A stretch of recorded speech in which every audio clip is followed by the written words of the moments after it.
اس نے جواب دیا اور کمپاؤنڈ کی طرف واپس چلی گئی۔ بجنوریوں نے تعجب سے ایک دوسرے کو دیکھا۔ تیسری صبح 11 بجے بریگیڈیئر دھوپ میں بیٹھا اخبار پڑھ رہا تھا۔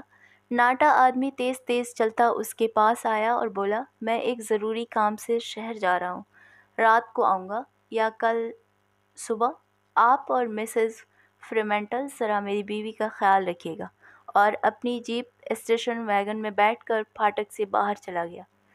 مسز فریمنٹل نے کہا، بدتمیز آدمی ایسی پھول سی لڑکی کو مارتا ہے۔ مجھے یقین ہے اس بیچاری کے غریب ماں باپ نے روپے کی خاطر اس کے ہاتھ بیچ دیا ہوگا۔ مشرق میں یہ عام طور پر ہوتا ہے۔ بدھو آ کر کرسی کے برابر کھڑا ہو گیا۔ مسز فریمنٹل نے پیار سے اس کی تھوتنی پر ہاتھ پھیرا۔ وہ ایک جنگلی سور تھا جو جنگل سے نمودار ہوتا تھا اور اپنی خاطریں کرا کے جنگل میں واپس چلا جاتا تھا۔ احاطے والوں نے اس کا نام بدھو رکھ چھوڑا تھا۔ لڑکی ریسٹ ہاؤس سے نکل کر آئی، گڈ مارننگ کہہ کر ایک کرسی پر بیٹھ گئی۔ بوڈو جنگل کا بہترین پبلک ریلیشنز آفیسر ہے، وہاں کا نمائندہ جو انسانوں کے جنگل سے رابطہ رکھتا ہے، بریگیڈیئر نے کہا۔ وہ جنگل اندر سے نہ جانے کیسا ہوگا، لڑکی بولی۔ تم اسے اندر سے دیکھ تو چکی ہو؟ بالکل، بے حد اندر سے نہیں دیکھا۔ اس کے اندر بسنے والوں کے لیے وہ ایسا ہی ہوگا جیسے ہمارے لیے ہماری دنیا۔ جب ہم اور جاپانی برما کے جنگلوں میں لڑ رہے تھے تو دونوں درندے لگتے تھے۔ پچھلے ایک دن میں اس ملنسار لڑکی سے دونوں میاں بیوی کی دوستی ہو گئی تھی۔ مسز فریمنٹل کارواں کار کی طرف چلی گئی۔ کیا میں لنچ تک آپ کے پاس بیٹھ سکتی ہوں؟ لڑکی نے بریگیڈیئر سے پوچھا۔ یقیناً، تمہارا شوہر بھی ہم سے کہہ گیا ہے کہ… وہ ہنس پڑی۔ وہ میرا شوہر نہیں ہے، میں اس سے کلکتہ ریس کورس پر ملی تھی۔ وہ ایک مالدار چوکی ہے، بیوی بچوں والا اور پروورٹ۔ میں 6 مہینے سے اس کے ساتھ ہوں، مگر اب بور ہو چکی ہوں اور اسے چھوڑنا چاہتی ہوں، مگر وہ مجھے چھوڑنے کو تیار نہیں۔ میں اس سے اتنا مال بٹور چکی ہوں جتنا سال بھر میں بھی نہیں کما سکتی تھی۔ یہ ہیرے دیکھیے، بلو بیلجیم۔ آئی سی، بریگیڈیئر کے منہ سے نکلا۔ وہ گھاٹ گھاٹ کا پانی پی چکا تھا۔ مگر میری بیوی کے سامنے یہ سب نہ کہنا، وہ ایک قدامت پرست انگریز خاتون ہے، پھر وہ تم سے بات نہ کریں گی۔ ویری ویل بریگیڈیئر، مگر تم ایک شریف خاندانی لڑکی معلوم ہوتی ہو۔ تم… کیا آپ بھی وہی بات دہرانے والے ہیں کہ تم جیسی شریف لڑکی یہ کیا کر رہی ہے؟ تو اس کا جواب یہ ہے جناب کہ دیر is big money in it, اور اب ہماری بزنس انٹرنیشنل بنتی جا رہی ہے۔ میری چند سہیلیاں مڈل ایسٹ اور مغرب کے چکر لگاتی ہیں۔ میرے والدین اور بھائی کو میرے متعلق معلوم ہے، وہ دلی میں ہے۔ وہ خوفناک آدمی جو تمہارے ساتھ آیا تھا وہ کون ہے؟ بریگیڈیئر نے دریافت کیا۔ میرا پبلک ریلیشنز آفیسر، بریگیڈیئر نے نرمی سے کہا۔ مائی ڈیئر، کیا تم کو ڈر نہیں لگتا کبھی تم ایسے شخص کے ہاتھ لگ جاؤ جو نیم مجنوں ہو یا سادیت پسند، یا کیونکہ پاگل پن اور صحیح دماغی میں بال برابر کا فرق ہے۔ یہ آدمی بھی سیڈسٹ ہے، مگر میں اسے ہینڈل کرنا جانتی ہوں، اور بہرحال یہ آکوپیشنل ہیزارڈز تو ہے ہی۔ میری ایک سہیلی جو اسکول میں میرے ساتھ پڑھتی تھی، نرس بن کر ویسٹ جرمنی گئی۔ نرسنگ چھوڑ کر وہ ہیمبرگ کے ایروس پیلس میں شامل ہو گئی۔ بس چند روز میں لکھ پتی، شاندار گھر، سوئمنگ پول، بڑھیا کار۔ موقع ملا تو میں بھی باہر جا کر یہی کام کروں گی۔ کیا کام مائی ڈیئر؟ مسز فریمنٹل نے اپنی کارواں کار سے واپس آتے ہوئے دریافت کیا۔ سوشل ورک، خدمت خلق، مسز فریمنٹل، لڑکی نے متانت سے جواب دیا۔ بچ، بریگیڈیئر نے سیریل اپ کہا۔ کچھ دیر بعد وہ لنچ کے لیے چلی گئی۔ تیسرے پہر کو برآمدے میں نکلی۔ ایک زخمی پرندہ جو پھڑپھڑاتا برآمدے میں منڈلا رہا تھا، ایک در سے ٹکرا کے نیچے گرا۔ لڑکی نے اسے اٹھایا اور بڑے رنج سے اور دردمندی سے اسے پچکارتی رہی۔ پھر اسے کچھ خیال آیا، پرند کو ساری کے آنچل میں چھپا کر کیمبرج والوں کے خیموں کی طرف روانہ ہو گئی۔